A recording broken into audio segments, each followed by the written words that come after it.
तो हेलो दोस्तों, कैसे हैं आप लोग। उम्मीद करते हैं बहुत अच्छे होंगे और अपनी पढ़ाई को बहुत ही जबरदस्त तरीके से कर रहे होंगे। तो आज हम लोग एलसीएम तथा एचसीएफ की क्लास शुरू करने वाले हैं।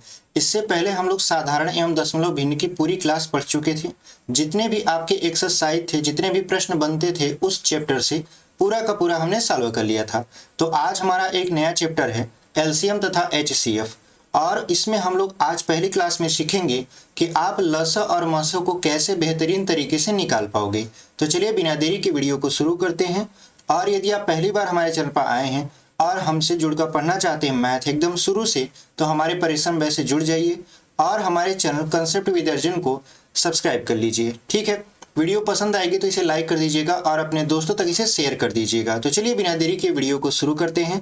और आज हमारा एलसीएम तथा एचसीएम का पहला आपका क्लास होने वाला है, तो एकदम शुरू से आप जुड़ जाइए और एकदम अच्छे से पढ़ाई करिए। ठीक है, और ये क्लासेस आपके एसएससी जीडी यूपीपी जो री एग्जाम होने वाला है, बिहार पुलिस का री एग्जाम होने वाला है, अभी वैकेंसी आई हुई आरपीएफ कांस्टेबल एंड एसआई की, इन सभी के लिए ये वीडियो बहुत ही इंपॉर्टेंट होने वाला है। ठीक है, तो चलिए शुरू करते हैं।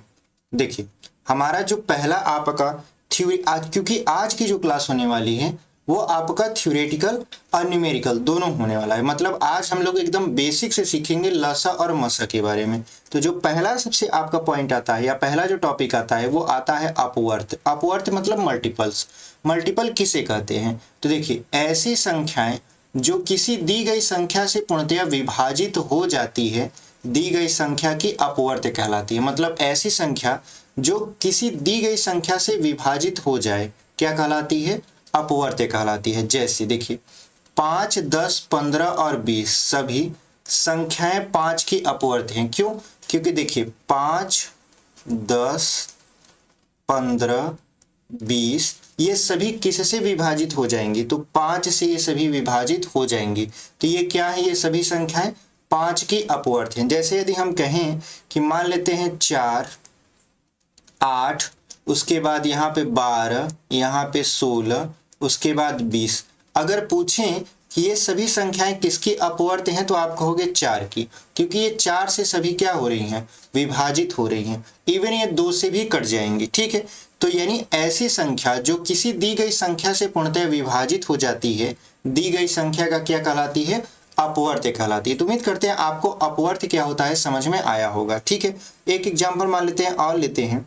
मान लिया हमने लिया 16, यहाँ 48, उसके बाद यहाँ ले लिया 56। ठीक है, ये संख्या किसका अपवर्त है? तो आप कहोगे सर ये संख्या 4 का अपवर्त है, क्योंकि 4 से 16 भी कट जाएगा, 4 से 48 भी कट जाएगा और 4 से 56 भी कट जाएगा। ठीक है, यानी ये सभी संख्याएं जो किसी दी हुई संख्या से पूर्णतः विभाजित हो जाती हैं, दी गई संख्या का क्या कहलाती है? अपवर्त। तो यदि आपसे कहें कि 4 का अपवर्त बताइए, 16, 48, 56 आप बता दोगे, आपका आंसर आ जाएगा। तो उम्मीद करते हैं आपको अपवर्त क्या होता है समझ में आया होगा। चलिए बढ़ते हैं आगे। देखिए, आगे है समापवर्त। समापवर्त मतलब होता है कॉमन मल्टीपल।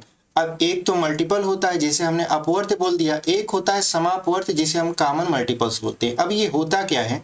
तो देखिए, ऐसी संख्याएं जो दी गई 2 या 2 से अधिक संख्याओं में से प्रत्येक से पूर्णतः विभाजित हो, उन दी गई संख्याओं के समापवर्त कहलाती है।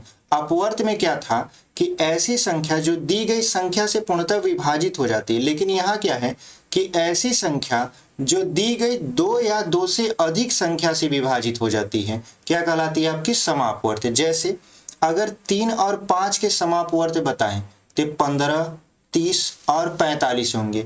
तो यहाँ पे देखिए 15 जो है और 30 जो है और 45 जो है, ये आपका 3 और 5 से कट जाएगा, ये भी 3 और 5 से कट जाएगा, ये भी 3 और 5 से कट जाएगा। तो देखिए 2 या 2 से अधिक वह संख्या जो किसी संख्या को विभाजित कर देता है, और जो संख्या विभाजित होता है वो आपका क्या कहलाता है? समापवर्त कहलाता है। ठीक है, तो यहाँ पे 3 और 5 के समापवर्त क्या हुए? 15, 30 और 45। जैसे अगर हम बात करें, मान लेते हैं हमने लिया एग्जाम्पल 12, उसके बाद यहाँ पे ले लिया आपका कितना? 16, उसके बाद यहाँ पे कर दिया मान लेते हैं 36, उसके बाद यहाँ पे कर दिया आपका मान लेते हैं 44। ठीक है, तो अगर ये 12, 16, 36 और 44 देखें तो आप कहोगे ये सारी संख्याएं 4 से भी विभाजित होंगी और 2 से भी विभाजित होंगी। तो ये जो 12, 16, 36 और 44 से ये किसके समापवर्ती हैं? 4 और 2 के। ठीक है, तो उम्मीद करते हैं आपको समापवर्ती क्या है समझ में आया होगा। चलिए बढ़ते हैं आगे। देखिए आगे है आपका लघुत्तम समापवर्त, जिसे आप बोलते हो लीस्ट कॉमन मल्टीपल्स, एलसीएम।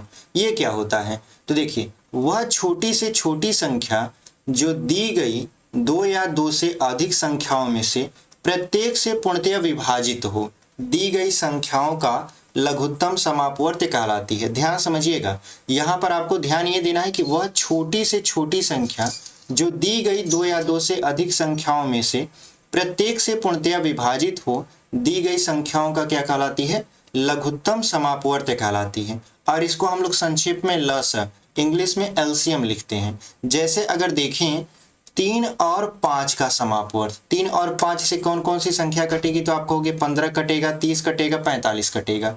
तो इनमें सबसे छोटा समापवर्त 15 है, इसलिए 3 व 5 का लस क्या है? 15 है। अब ये क्या है समझिए, हमने कहा देखिए 3 और 5 से आपकी जो संख्या है 15, 30 और 45, ये तीनों कट रही हैं और आपको बताना है कि 3 और 5 का लसा क्या होगा। 3 और 5 का क्या लसा क्या होगा? तो आप परिभाषा के अनुसार वह छोटी से छोटी संख्या ढूंढोगे जो 3 से भी कट जाए और 5 से भी कट जाए। तो आपके पास ऑप्शन है 15, 30 और 45। तो देखिए 3 और 5 से 15 भी कट रहा है, 30 भी कट रहा है और 45 भी कट रहा है, लेकिन आप 30 नहीं ले सकते, आप 45 नहीं ले सकते, क्योंकि यहाँ पे कहा है छोटी से छोटी संख्या जो दी गई संख्या से पूर्णतः विभाजित हो जाए। तो यहाँ पे इनमें सबसे छोटी संख्या कौन है? 15 है। इसका मतलब ये है कि 3 और 5 का जो एलसीएम है वो 15 होगा, ना कि 30 और 45। ठीक है, जैसे अगर हम कहें कि मान लेते हैं 3 और 4 का लसा बताइए। ठीक है, 3 और 4 का क्या बताइए? लसा बताइए। आपके पास ऑप्शन क्या है? आपके पास ऑप्शन है 12, आपके पास है 36, आपके पास है 48। ठीक है, आपने 12, 36 और 48 और चौथा ऑप्शन मान लेते हैं हमने दे दिया आपका। यहाँ पर एक और ऑप्शन दे देते हैं जो कि आपका यहाँ पे 96 कर देते हैं, ऐसे कर दिए। 4 ऑप्शन आपके पास है, आपको बताना है 3 और 4 का लसा क्या होगा। तब आप क्या कहोगे? आप 3 और 4 का लसा लोगे तो कितना आएगा आपका? तो आप छोटी से छोटी संख्या ढूंढोगे जो कि 3 से भी कट जाए और 5 आपका 4 से भी कट जाए। तो यहाँ पे देखिए 12, 36, 48 और 96 में सबसे छोटा कौन है? सबसे छोटा है 12। ठीक है, तो यही आपका क्या हो जाएगा? लसा हो जाएगा। यानी लसा बराबर कितना हो जाएगा आपका? 12। 3 और 4 का एलसीएम निकालेंगे, कितना हो जाएगा? 12। 36 क्यों नहीं होगा? क्योंकि देखिए 36 से भी छोटा कौन है? 12 है। इवन 36 3 से भी कट जाएगा और 4 से भी कट जाएगा, 48 भी 3 और 4 से कट जाएगा, 96 भी 3 और 4 से कट जाएगा, लेकिन जो एलसीएम होगा वो 12 होगा। क्यों? क्योंकि इन सभी में जो 12 है वो सबसे छोटा होगा। तो उम्मीद करते हैं आपको लसा कैसे निकालते हैं समझ में आया होगा, मतलब लसा कैसे पहचानते हैं समझ में आया होगा। ठीक है, चलिए देखते हैं आगे। आगे देखिए आपका लसा ज्ञात करने की विधियां। तो लसा ज्ञात करने की सामान्यतः 2 विधियां होती हैं। पहला होता है अभाज्य गुणनखंड विधि द्वारा, दूसरा होता है भाग विधि द्वारा। तो सबसे पहले हम लोग सीखेंगे अभाज्य गुणनखंड विधि द्वारा कैसे हम लोग एलसीएम को निकालते हैं। तो हमने एक प्रश्न लिया, मान लेते हैं आपके सामने कहा कि आप 12 तथा यहाँ पे 36, ठीक है, 12 तथा 36 का लसा ज्ञात कीजिए। हमने एक प्रश्न आपके सामने लिखा, 12 तथा 36 का लसा ज्ञात कीजिए। ठीक है, हमने एक प्रश्न आपके सामने ऐसे लिख दिया, लेकिन इसको किस विधि से ज्ञात करना है? तो अभाज्य गुणनखंड विधि द्वारा। अभाज्य गुणनखंड विधि द्वारा होता क्या है कि जो 12 और 36 है, मतलब जो दी गई संख्या रहती है उसका अलग अलग हम खंड करते हैं। जैसे 12 का हम अलग खंड करेंगे तो यहाँ पे हो जाएगा 2, यहाँ पे 2 तिहाई 6 और 6 दूना 12। ठीक है, उसके बाद यदि 36 का खंड करेंगे तो 4 9 36 होता है, यानी 2 दूना 4 तिहाई 12 तिहाई 36। ऐसे हम दोनों संख्याओं का अलग अलग क्या कर लेते हैं? खंड कर लेते हैं। उसके बाद इसके नीचे इस तरीके का ऐसे लाइन खींच देते हैं, फिर देखते हैं कि कॉमन कौन सा है, यानी दोनों में कौन सी संख्या कॉमन है। तो आप देखो यहाँ पे दोनों में, देखिए यहाँ पे 2 2 कॉमन है। तो जो संख्या एक बार कॉमन होती है उसको आप एक बार ऐसे लिख दोगे। ठीक ठीक है, मतलब 2 और 2 कॉमन था तो 2 आप एक बार लिखोगे, फिर लगाओगे गुणा का चिन्ह। उसके बाद देखोगे यहाँ पर भी 2 और 2 कॉमन था तो एक बार 2 लिख दोगे। उसके बाद देखिए यहाँ पे 3 था और यहाँ पर भी 3 था तो 3 और 3 क्या है, कॉमन है, तो गुणा लगाकर 3 लिख दोगे। उसके बाद क्या बचा है तो आप कहोगे 1 3 बचा है जो किसी भी संख्या में कॉमन नहीं है, तो आप इसको भी लिख दोगे। यानी जो चीजें कॉमन होंगी उसको एक बार और जो चीजें कॉमन नहीं होंगी उसको भी हम लोग लिख देते हैं, तो हमारा एलसीएम आ जाता है। तो ये क्या निकाल रहे हैं हम लोग, एलसीएम निकाल रहे हैं। ठीक है, तो अगर हम इसका गुणा करवाएं तो 2 दूना 4, 4 तिहाई 12 और 12 तिहाई 36, यानी जो एलसीएम आएगा आपका वो कितना आ जाएगा, वो आ जाएगा आपका 36, और यही हमारा क्या है, आंसर है। यानी 12 और 36 का लसा अगर अभाज्य गुणनखंड विधि द्वारा निकालें तो 36 ही होगा। तो उम्मीद करते हैं आपको कैसे अभाज्य गुणनखंड विधि द्वारा लसा निकालते हैं समझ में आया होगा। ठीक है, चलिए बढ़ते हैं आगे। आगे एक आध सवाल और आपके सामने लेकर आते हैं। मान लेते हैं दूसरा सवाल। हमने कहा कि यहाँ पर आप 14, यहाँ पे मान लेते हैं आपका 12, उसके बाद 15। ठीक है, 15 का लसा बताइए। क्या बताइए आप, लसा ज्ञात कीजिए। ठीक है, यहाँ पे ऐसे कह दिया, लसा ज्ञात कीजिए। और अभी हम केवल एक विधि जानते हैं, अभाज्य गुणनखंड विधि, तो हम केवल उसी को यूज करेंगे। तो सबसे पहले आपको क्या करना पड़ेगा, आपको सबसे पहले 14 का खंड करना पड़ेगा जो कि होता है 2 गुणे 7। फिर 12 का खंड करना पड़ेगा अलग से जो कि होता है 4 तिहाई 12, यानी 2 गुणे 3। उसके बाद आपको 15 का खंड करना पड़ेगा जो कि होता है आपका 3 पचे 15। ठीक है, अब आप यहाँ पे ध्यान से देखो, यहाँ पर यदि आप ध्यान से देखो तो कोई भी चीज आपको कॉमन नहीं मिल रही है। जब कोई भी चीज आपको कॉमन नहीं मिल रही तो सारी चीजों को हम लोग क्या करते हैं, लिख लेते हैं। यानी इसका यदि हम एलसीएम निकालें तो सारी चीजों को लिखेंगे, क्योंकि देखिए यहाँ पर 3 और 3, यहाँ पे देखिए 3 है, यहाँ पे 3 है, लेकिन ऊपर 3 नहीं है, तो तीनों में जो कॉमन होता है वही लिखा जाता है। ऐसा नहीं है कि केवल 2 में कॉमन हो, तीसरे में कॉमन ना हो तो वो लिखा ना जाएगा। ठीक है, और यहाँ पे देखिए 2 है, यहाँ पे 2 है, इसका मतलब इसको भी हम नहीं लिख सकते। तो देखिए किसी भी चीज में कोई भी कॉमन नहीं है, तो हम लोग जो संख्या दिया है उसको लिख लेंगे। तो पहले हमारा है 2 गुणे 7, तो हम लिख लेंगे 2 गुणे 7। फिर है आपका 2 गुणे 3, तो हम लिख लेंगे 2 गुणे 3। फिर यहाँ पर है आपका 3 गुणे 5, तो लिख देंगे 3 गुणे 5। ठीक है, अब देखिए यहाँ पर गुणा करवाइए तो 2 दूना 4, 4 तिहाई 12, 12 तिहाई 36, और 36 पंचे कितना हो जाता है आपका 180। तो ये हो गया आपका 180, और यहाँ पर बचा है कितना, 2 गुणे 7। तो देखिए 18 दूना 36 मतलब 360 ये हो जाएगा। फिर गुणा 7 है तो 7 का गुणा करवा देंगे तो 7 जीरो हम 0, फिर 7 छम 42, फिर 7 त्रिक 21, 21 से 4 कितना हो जाएगा 25। यानी जो इसका एलसीएम आएगा वो आएगा 25 20, और यही आपका क्या हो जाएगा, आंसर हो जाएगा। 2 कंडीशन था, जब कॉमन मिले तो कॉमन लिखते हैं, और जब कॉमन ना मिले तो जो संख्या हमारा दिया रहता है उसका जितना भी मल्टीपल होता है उसको हम लोग लिख लेते हैं। ठीक है, उम्मीद करते हैं आपको ये समझ में आया होगा। चलिए बढ़ते हैं आगे। आगे देखिए आपका दूसरा विधि है भाग विधि। सबसे ज्यादा जो प्रचलित विधि है वो भाग विधि है, क्योंकि आप सिंपल मतलब जब आप छोटे क्लास में थे तब पर भी आप अक्सर भाग विधि द्वारा ही लसा निकालते थे। जैसे भाग विधि में होता क्या है, मान लेते हैं हमने कहा आपसे 12 15, और उसके बाद मान लेते हैं हमने आपसे कहा कि आप यहाँ पर 45 कर देते हैं। ठीक है, का लसा यहाँ पे लिख दिया, लसा भाग विधि द्वारा ज्ञात कीजिए। ठीक है, यहाँ पे क्या लिख दिया, भाग विधि द्वारा ज्ञात कीजिए। ठीक है, यहाँ पे हमने लिख दिया आपका 12 15 और 45 का लसा भाग विधि द्वारा ज्ञात कीजिए। तो सबसे पहले आपको 12 लिखना है, फिर कामा देके 15 लिखना है, फिर कामा देके 45 लिखना है। उसके बाद एक लाइन यहाँ से ऐसे खींच देनी है। ठीक है, उसके बाद एक लाइन यहाँ से खींच देनी है। अब आपको सबसे छोटी संख्या से इसमें भाग देना है। तो एक जो होता है सबसे छोटी संख्या होता है, लेकिन एक सभी को विभाजित कर देता है, तो उससे थोड़ा बड़ी संख्या कौन होता है, 2 होता है।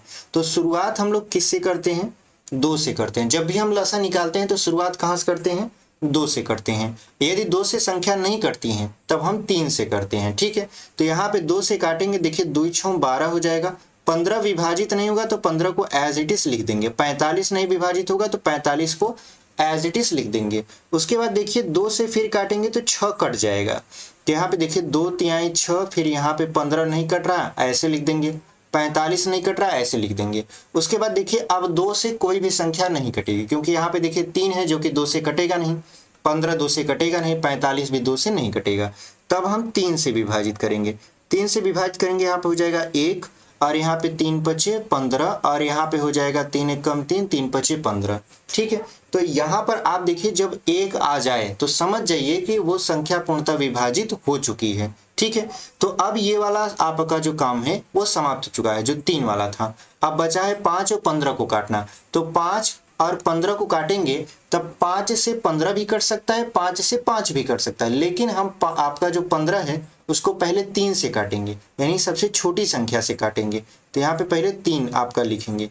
ठीक है, उसके बाद देखिए यहाँ पे कटेगा नहीं तो 1, क्योंकि ये पूरा कट चुका है, तो इसको एज इट इज उतारते चलिए। यहाँ पे हो जाएगा 5 और यहाँ पे 3 पचे कितना हो गया 15 हो गया। ठीक है, उसके बाद यहाँ पर है 5, तो 5 से आप काटेंगे, क्योंकि न तो अब संख्या 3 से कटेगी न तो 2 से कटेगी। ये जो 1 है इसको 1 लिखने दीजिए, क्योंकि ये समाप्त हो चुका है। और 5 एक कम 5 और 5 एक कम 5। ठीक है, यानी जब 1 आ जाए लास्ट में तो समझ जाना चाहिए कि हमारा जो लसा है वो निकल चुका है। लेकिन अभी हम क्या किए हैं, अभी इसका खंड किए हैं। तो हम जो लसा निकालेंगे तो लसा निकालने के लिए हमको क्या करना पड़ेगा, एक स्टेप अभी और करना पड़ेगा। ये जो आप लिखे हो 2 2 3 3 5, इसका आपस में गुणा करवाना पड़ेगा। ठीक है, इसका आपस में क्या करवाना पड़ेगा, गुणा। तो चलिए गुणा करवाते हैं। तो लिखिए 2 गुणे 2 गुणे 3 गुणे 3 और गुणे 5। अब गुणा करवाइए, तो यहाँ पे देखिए 2 दूना 4, 4 तिहाई 12, 12 तिहाई 36 और 36 पंचे कितना होता है 180 होता है। तो जो इसका एलसीएम आएगा वो 180 आएगा, यानी एलसीएम बराबर कितना हो गया आपका 180 हो गया। तो उम्मीद करते हैं भाग विधि द्वारा कैसे लसा निकाला जाता है आपको समझ में आया होगा। चलिए बढ़ते हैं आगे।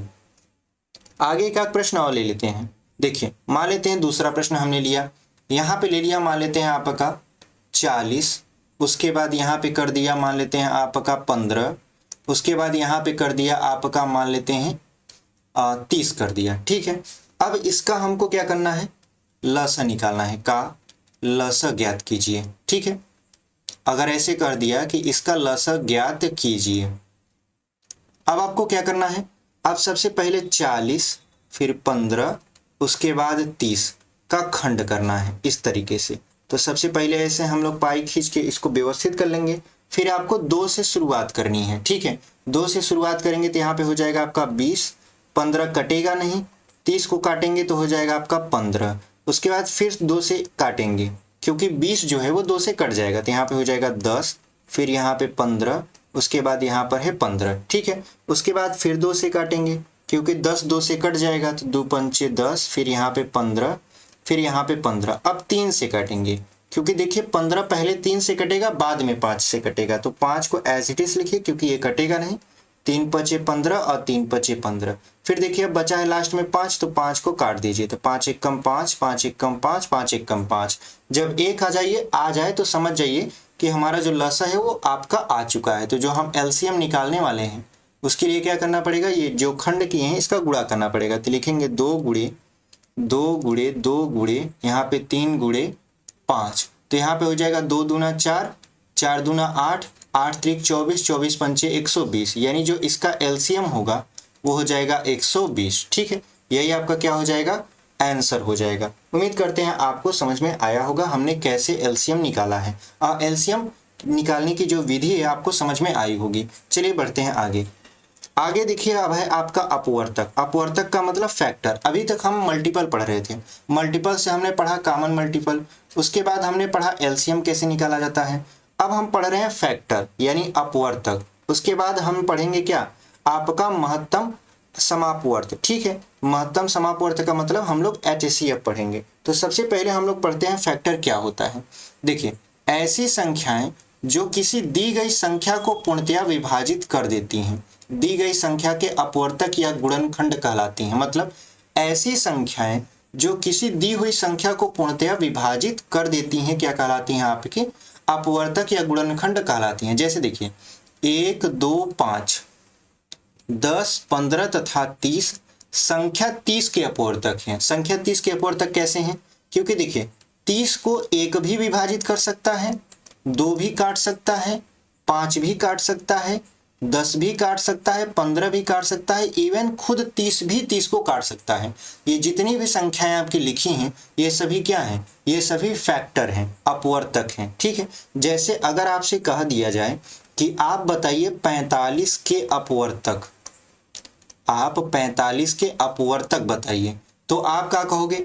आप कहोगे देखिए जो 45 है वो शुरू में 3 से कटेगा, उसके बाद 15 आ जाएगा तो फिर 3 से कटेगा। ठीक है, उसके बाद देखिए उसके बाद क्या हो जाएगा, यहाँ पे 3 से तो काट ही दिए, उसके बाद देखिए 5 से भी कटेगा, फिर ये 15 से भी कटेगा, उसके बाद 45 खुद 45 से कटेगा। तो ये जो आपका 3, 5, 15 और 45 दिख रहा है आपको, ये सभी क्या है? 45 के अपवर्तक हैं। यानी ऐसी संख्या जो दी गई संख्या को पूर्णतः विभाजित कर देती है। तो 3 से 45 कट जाएगा, यानी 3 जो है 45 को विभाजित कर देती है, 5 भी 45 को विभाजित कर देगा, 15 भी 45 को विभाजित कर देगा, इवन 45 खुद को भी काट सकता है। ठीक है, तो उम्मीद करते हैं आपको अपवर्तक क्या होता है समझ में आया होगा। चलिए बढ़ते हैं आगे।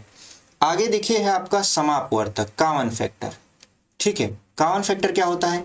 ऐसी संख्या जो दी गई 2 या 2 से अधिक संख्याओं को अलग अलग विभाजित कर देती है। यानी ऐसी संख्या जो दी गई संख्याओं को अलग अलग क्या करती है? विभाजित कर देती है, दी गई संख्याओं का समापवर्तक कहलाती है। जैसे 15, 30 व 45 को 5 पूर्णतया विभाजित करता है, तो 5 जो है दी गई संख्याओं 15, 30 और 45 का क्या है? समापवर्तक है। अगर आपसे कहें कि आप ये बताइए यहाँ पे 25, 35 और मान लेते हैं 45 का समापवर्तक बताइए। क्या बताइए? समापवर्तक। तो आप कहोगे कि देखिए 25 को 5 काट सकता है, 35 को भी 5 काट सकता है और 45 को भी 5 काट सकता है। इवन आप देखो तो यहाँ पे 25 भी 5 से कट रहा है, 35 भी 5 से कट रहा है और 45 भी 5 से कट रहा है। तो जो 5 होगा आपका, ये जो संख्या 25, 35 और 45 है, इसका क्या होगा? अपवर्तक होगा। अपवर्तक नहीं, समापवर्तक होगा। ठीक है, यानी ऐसी संख्या जो दी गई 2 या 2 से अधिक संख्याओं को अलग अलग विभाजित कर देती है, क्या कहलाती है? दी गई संख्या का समापवर्तक कहलाती है। तो उम्मीद करते हैं आपको समापवर्तक क्या होता है समझ में आया होगा। एक एग्जांपल मान लेते हैं, यहाँ पे एक और चीज लिखें। मान लेते हैं हमने ऐसे लिख दिया, यहाँ पे लिख दिया 12, उसके बाद 15 लिख दिया, उसके बाद लिख दिया यहाँ पे मान लेते हैं आपका, यहाँ पे कितना लिख दिया, मान लेते हैं 45 लिख दिया। ठीक है, तब अगर आपसे पूछा जाए कि 12, 15 और 45 का समापवर्तक बताइए, तो आप कहोगे कि देखिए 12, 15 और 45 को कौन काट सकता है? तो यहाँ पे कहोगे आप 3 जो है 12 को भी काट सकता है, 15 को भी काट सकता है और 45 को भी काट सकता है। तो 3 क्या हो गया? इन दी हुई संख्याओं 12, 15 और 45 का समापवर्तक कहलाएगा। तो उम्मीद करते हैं आपको बहुत अच्छी तरीके से समझ में आया होगा। चलिए बढ़ते हैं आगे। आगे देखिए आपका महत्तम समापवर्तक। महत्तम समापवर्तक क्या होता है? जिसे आप इंग्लिश में बोलते हैं हाईएस्ट कॉमन फैक्टर, HCF। तो HCF क्या होता है कि ऐसी बड़ी से बड़ी संख्या जो दी गई 2 या 2 से अधिक संख्याओं को पूर्णतया विभाजित करे, दी गई संख्याओं का महत्तम समापवर्तक कहलाती है। ठीक है, यानी ऐसी बड़ी से बड़ी संख्या जो दी गई संख्याओं को क्या कर दिया, आपका क्या कर दे, पूर्णतया विभाजित कर दे, दी गई संख्याओं का महत्तम समापवर्तक कहलाती है। महत्तम समापवर्तक को संक्षेप में हम लोग HCF लिखते हैं। ठीक है, और पढ़ते भी हैं। जैसे 15, 30 और 45 का जो महत्तम समापवर्तक होगा वो क्या हो सकता है? क्योंकि देखिए 15 को 3 भी काट सकता है, 30 को भी 3 काट सकता है, 45 को भी 3 काट सकता है, 5 जो है 15, 30, 45 को काट सकता है और 15 भी 15, 30, 45 को काट सकता है। लेकिन इन तीनों में यानी 3, 5 और 15 में आपका मसा कौन होगा? तो मसा कौन होगा? जो बड़ा रहेगा। तो बड़ा कौन है? आपका 15 है। तो इसका जब मसा निकालेंगे तो कितना आ जाएगा? 15 आ जाएगा। क्योंकि आपने परिभाषा में पढ़ा ऐसी बड़ी से बड़ी संख्या जो दी गई 2 या 2 से अधिक संख्याओं को पूर्णतया विभाजित कर दे। तो यहाँ पे देखिए 2 या 2 से अधिक संख्या कौन था आपका? 15 था, 30 था और 45 था। और बड़ी से बड़ी संख्या कौन थी जो इनको विभाजित कर रही थी, तो 15 था। यानी इसका जो आपका HCF आएगा वो कितना आएगा, आपका 15 आएगा। तो उम्मीद करते हैं आपको HCF कैसे निकाला जाता है या कैसे पहचाना जाता है समझ में आया होगा। एक एग्जाम्पल और लेते हैं। मान लेते हैं हमारे पास है यहाँ पर 144, उसके बाद यहाँ पे कर देते हैं 36, उसके बाद यहाँ पे कर देते हैं 48। ठीक है, अगर हमको इसका HCF निकालना हो, मतलब बताना हो कि इसका HCF कितना होगा, तो आप कहोगे कि देखिए वह बड़ी से बड़ी संख्या जो इन तीनों को विभाजित कर दे। तो इसको देखिए 144 को 4 भी काट सकता है, 36 को भी 4 काट सकता है, 48 को भी 4 काट सकता है। उससे बड़ी संख्या पे चले तो अगर देखें तो 6 भी आपका क्या कर सकता है, यहाँ पे 144 को काट सकता है, 36 को भी आपका 6 काट सकता है और 48 को भी 6 काट सकता है। यानी पहले तो विभाजित किया 4, उससे बड़ा चले तो 6, उससे बड़ा चले तो कौन हो जाएगा, तो यहाँ पे आता है आपका 12। ठीक है, क्योंकि 144, 36 और 48 इन तीनों को ये तीनों संख्याएं पूर्णतः विभाजित कर सकती हैं। 4 भी काट सकता है, 6 भी काट सकता है और 12 भी काट सकता है इनको। लेकिन जो इसका HCF होगा वो इनमें से बड़ी संख्या होगा। तो बड़ा कौन है, 12। इसका मतलब ये है कि 144, 36 और 48 इन तीनों का जो HCF होगा वो कितना हो जाएगा, आपका 12 हो जाएगा। तो उम्मीद करते हैं आपको ये समझ में आया होगा कि HCF क्या होता है। ठीक है, चलिए बढ़ते हैं आगे। अब आगे जो आपका है, आपका MSA ज्ञात करने की विधियां हैं। तो MSA भी हम दो तरीके से निकालते हैं, एक निकालते हैं अभाज्य गुणनखंड विधि द्वारा, एक निकालते हैं आपका भाग विधि द्वारा। तो सबसे पहले हम लोग अभाज्य गुणनखंड विधि द्वारा निकालते हैं। तो हमने कहा, देखिए हमने एग्जाम्पल लिया था 144 इसके पहले, उसके बाद 36, उसके बाद 48। अब इसका HCF बताना है आपको। ठीक है, इसका आपको क्या बताना है, HCF ज्ञात करना है। तो आप कैसे करोगे, वो भी अभाज्य गुणनखंड विधि द्वारा। तो आप जानते हो कि 144 का हम लोग खंड करेंगे तो हमको मिलेगा 12 गुणे 12, 12 12 144 होता है। फिर 36 का खंड करेंगे तो हो जाएगा 12 तिहाई 36। 48 का करेंगे तो हो जाएगा आपका, यहाँ पे 48 लिख देते हैं, तो हो जाएगा 12 गुणे 4 यानी 12 चौक 48। अब आप ध्यान से देखो तो इसमें तीनों में कॉमन कौन है, आप कहोगे इसमें भी 12, इसमें भी 12 है और इसमें भी 12 है। तो जो इसमें कॉमन मिलता है वही आपका क्या हो जाता है, HCF हो जाता है। तो इसका जो HCF है वो कितना होगा, आपका 12 होगा। यही आपका क्या है, आंसर है। यानी अभाज्य गुणनखंड विधि में हम लोग क्या करते हैं, जो संख्या कॉमन होती है वही लिख देते हैं, बाकी सबको छोड़ देते हैं। ठीक है, तो यहाँ पे जो 12 3 और 4 था उसको हमने क्या कर दिया, छोड़ दिया। तो उम्मीद करते हैं आपको ये समझ में आया होगा। चलिए एक आध प्रश्न और देख लेते हैं।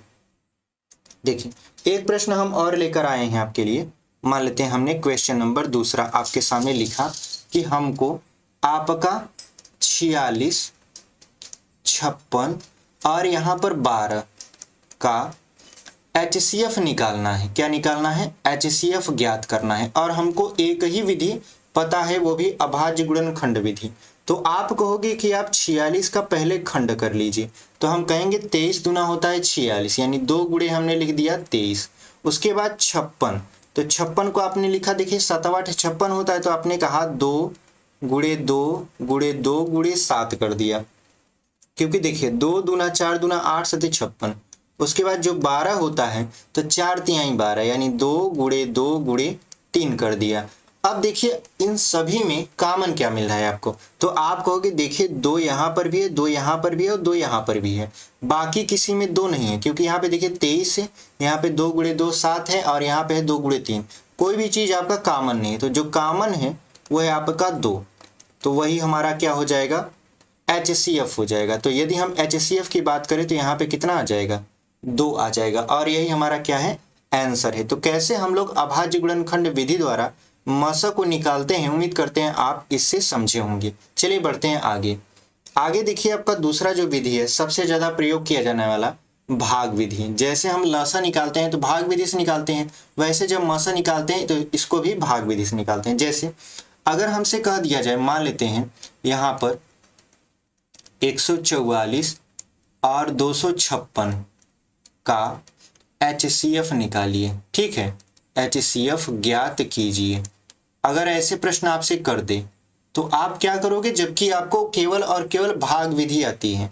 तो अब तो ये खंड बहुत ज्यादा हो गया, तो आप क्या करोगे, जो छोटी संख्या होती है, तो इन दोनों में छोटी संख्या कौन है, 144।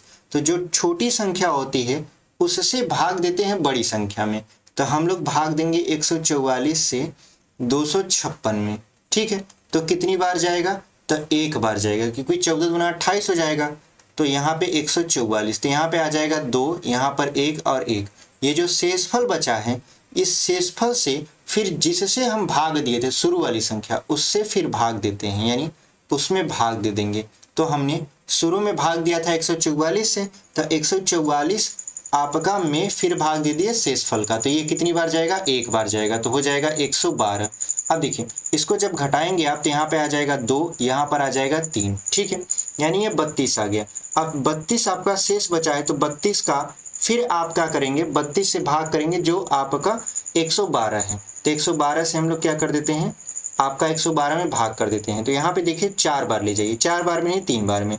3 दूना हो जाएगा 6 और 3 त्रिका 9, क्योंकि 4 बार ज्यादा हो जाएगा। तो 12 में से 6 गया, 6 बचा, और यहाँ बचा 10, 10 में से 9 गया, 1 बचा, यानी ये हो गया आपका 16। आप 16 से फिर 32 में भाग करेंगे, क्योंकि यहाँ पे 32 बचा है। तो ये आपका 16 दूना कितना हो जाएगा, 32 हो जाएगा, यानी ये क्या हो गया, पूर्णतः कट गया। यानी अब जब तक हम भाग देते रहेंगे तब तक, जब तक पूरी संख्या हमारी कट नहीं जाती, और लास्ट में जो संख्या काटती है वही उसका क्या हो जाता है, मसा हो जाता है।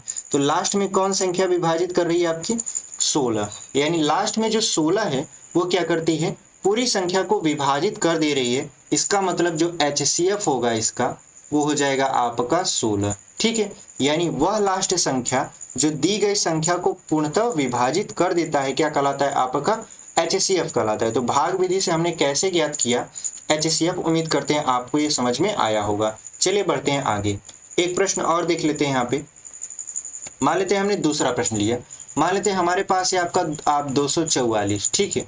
उसके बाद यहाँ पर है आपका मान लेते हैं 576, उसके बाद का मस ज्ञात कीजिए, ठीक है। यहाँ पे लिख दिए मस ज्ञात कीजिए, ठीक है।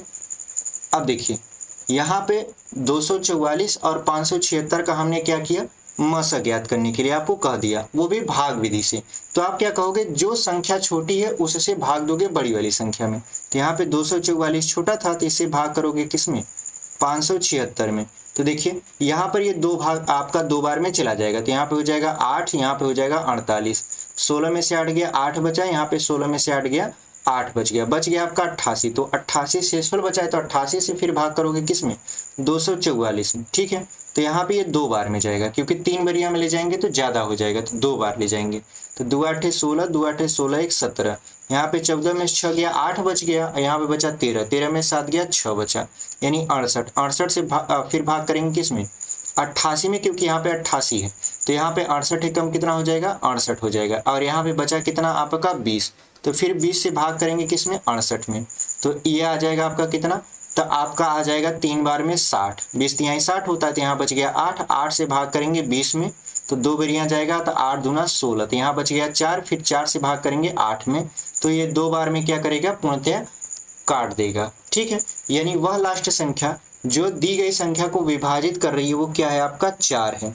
यानी जो इसका HCF होगा वो कितना हो जाएगा आपका, तो ये हो जाएगा आपका 4, और यही आपका क्या है, आंसर हो जाएगा। तो उम्मीद करते हैं आपको लसा और मैसा कैसे निकालते हैं समझ में आया होगा। अब अगली वीडियो में हम लोग सीखेंगे कि भिन्न का लसा और मसा कैसे निकाला जाता है, ठीक है। तो उम्मीद करते हैं आपको हमारी ये वीडियो पसंद आई होगी।